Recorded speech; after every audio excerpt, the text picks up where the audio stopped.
Hi, um, I've just brought you into my powerhouse. I call it the powerhouse. It's just a shed really with some solar panels on the top and some batteries. So I haven't got many batteries and I've only got two solar panels. So this is what it's drawing: 7.4, 7.3 amps. Okay, and the batteries, all the blocks are filled up, which is great. 236 amp hours of battery life, and it's still going up.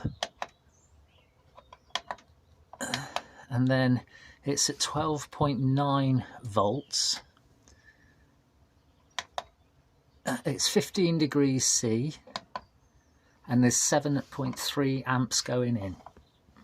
And I'm going to just keep it going like that until it's gone up to, there's the potential for 490 amps.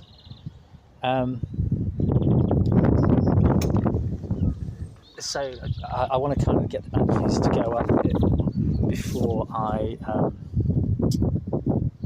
turn the thing back on again, because it'll draw it down really quick otherwise, and I've only got half those hours of battery life really. I know what I'm doing a bit more now, so I've got to put it on. I'm just showing you my pond. I've got to put it on soon, but today I think today will be the last day that it's charging up. So it was on for 5 days, and then it's been off for 4, so it'll be back on tomorrow hopefully. If it's sunny, I want to try and put it on, the system back on tomorrow, and then if we've got some sunny weather, it should charge the batteries and continuously do it. But if we don't have the sunshine, then I won't have that option.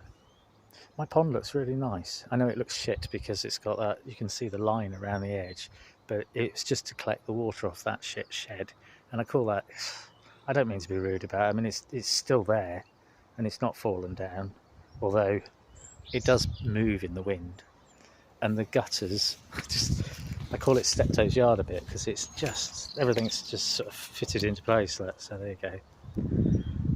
It just goes and collects off the back of the gutter on there, and it drips into all of them, and then it runs back into this pond, which is really shit because it's got like a liner that's all torn on the top. I don't even know how it's got that torn really.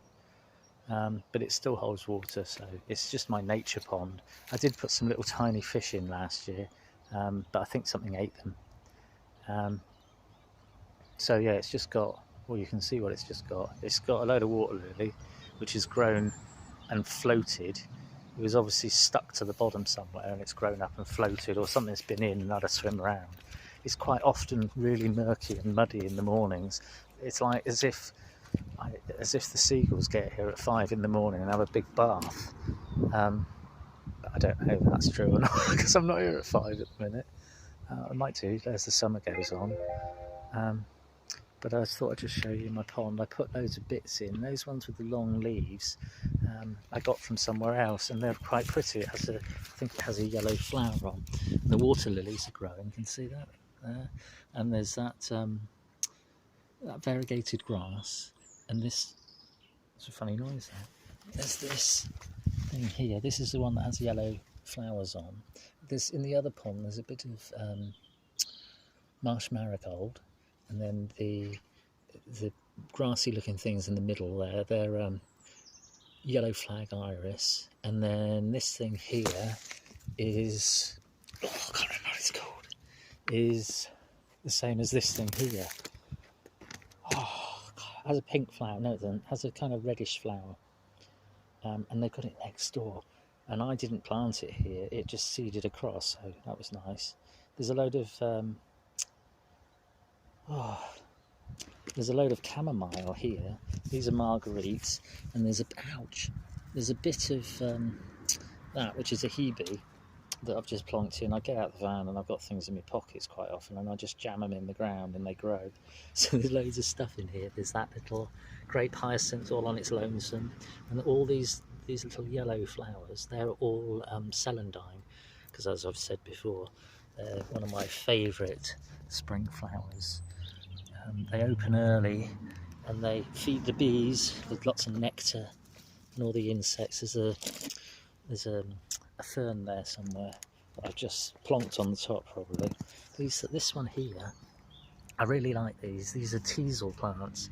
And teasel plants, there's one over there that's dead, I'll take you and show you in a minute. Teasel plants, they produce a teasel obviously, but when they grow they're very structural. So it's nice to have them in a garden, if you can put up with them, I guess. And then as they grow up through, they have little, almost like little bird feeder, bird baths on the side. And they collect water in each segment. And the birds quite often come down and drink out of them, and because they just fill up with water, and it's beautiful. There's that one there, that's a mallow. I bought it last year. I bought a load of seeds, and the year before, or the year before, sorry. I bought a load of seeds, and they were supposed to be geranium, and they grew, and they turned into these things. They're not geraniums, they're mallow. There's this thing, it's got like a sweet pea flower, and it's scented, and it's nice. There's loads of bits and pieces. Like I say, I just come in from work and I jam them in. This is all, I know it looks dead, but I'm going to trim it back, I think. It's Hot Lips, it's called, and it's like a citrus sage.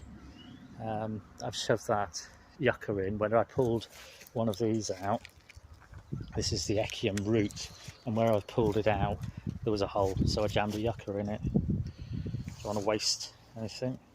Oh, let's see, that one's coming out. Oh, can I get it out? Oh, that was clever, that. Oh.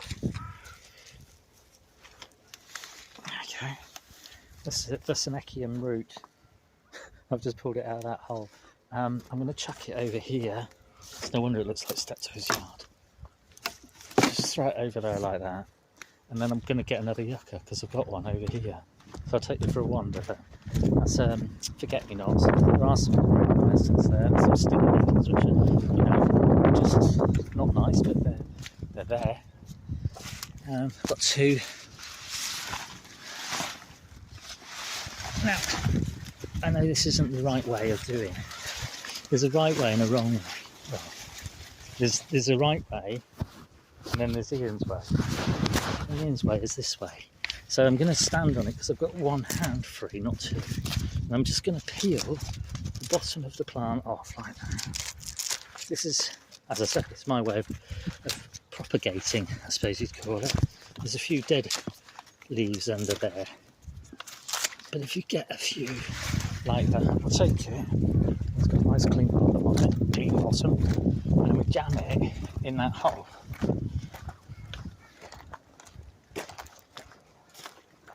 There's like a little daisy there growing. Now that's quite pretty.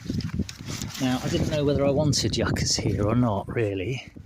I'm just going to dig that hole out a little bit, because it's got a bit of an angle on it. You can see there that the soil's not up against it, so I'm just going to jam it in like that.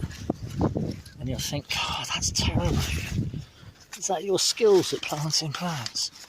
Well, it is when you've only got one hand free. You can't be... Okay, it's got two chances now. That one there is growing. I mean, I don't know how it's jammed in the ground the same as this one. It's actually got a broken fork handle holding it up. That one hasn't. There's a load of teasels and there's some of that daisy. It's just like a weedy garden, but it's beautiful. Look, primroses, nice spring garden. I just thought I'd show you around my pond. I love forget-me-nots. These forget-me-nots. If you've got them in your garden, keep them. I know they're a weed, or they're classified as a weed, but everything's classified as a weed, and they shouldn't be. It's just they're nice. This one has like a bell-like flower that's coming into flower there, and it was just a cut-in, or just a root the other last year, and again jammed it in. The euphorbia was here already. This one here is a stinking hellebore, and they do smell a bit funky sometimes, but it'll do. Marguerites again. There's a big aloe here and a fig tree. There's this thing, Japanese shrimp, and I've got all the azaleas. That one over there is an osteosperurnum, and it's just like the hardy, I suppose, Mediterranean or European one, I don't know. It's kind of hardy, and it has a white sort of pinky tinged flower. And there's loads of forget-me-nots, there's loads of things, just little cut-ins of stuff. These are all, this stuff here is all penstemons. I need to trim them back, and I'll do more cut-ins when I trim them. There's foxgloves, there's teasels, there's this beautiful rose. I haven't been keeping up with my rose, so I need to deadhead all the way across. It has produced a few flower heads, but I haven't chopped them off yet. But I'll tidy this one up, and she'll come into flower soon, I should imagine, and then she'll flower for the whole season.